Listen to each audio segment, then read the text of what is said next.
Hello, everybody. My name is Samanata Hal, and today I'm going to be discussing a significant cybersecurity vulnerability, which is SQL injection. And I'll also be demonstrating how it works using OS Shop. I'll also show you strategies to prevent SQL injection attacks and secure applications. Now, let's get started.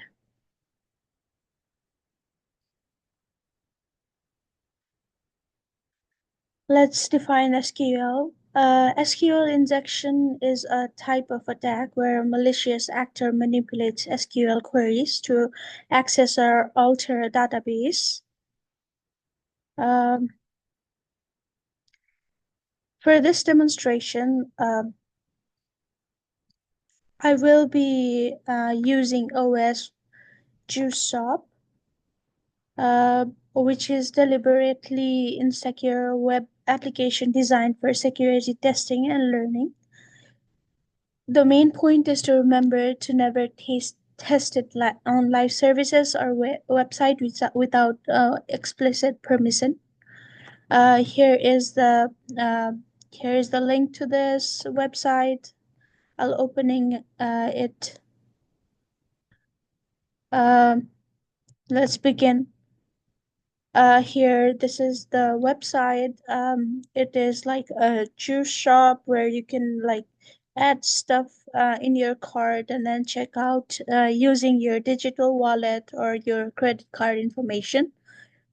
Now, if I want to log in to this website, first let me just try just using uh, like how we do in our daily lives here. I just put password 12345 and try logging it.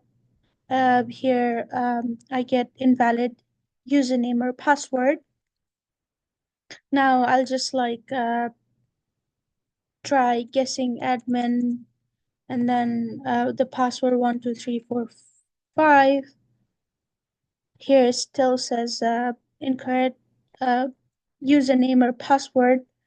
When I just like say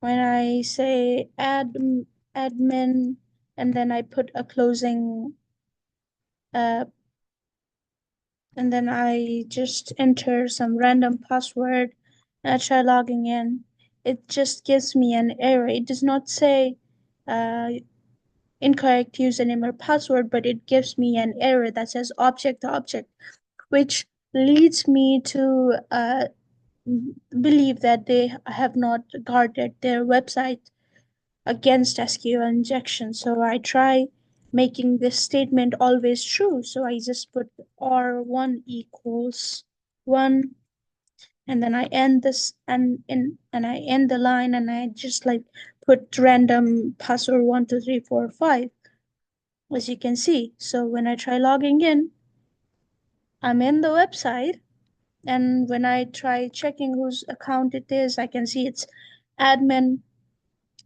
Let's see what I can access in this account. I can check like what's in their basket.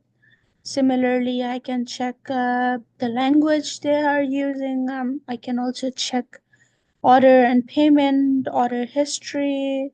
I can access this valuable information. I can also check their payment options. See, I now I have an access to their credit card information.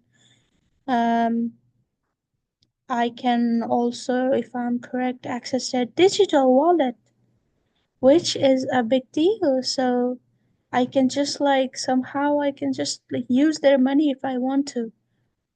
Now, if I try checking out, I can easily check out uh, and I can exploit this. So as we can see that this is um, this harms our privacy. Now, what we learned from this example is that if I type something like or1 equals 1 into the username field and leave the password blank, I'm essentially tricking the SQL query to always evaluating it as true. Here, implications of SQL injections are severe. Attackers can gain access to sensitive information like user credential, credit card details, and more. In some cases, they can even delete or modify data, disrupting operations.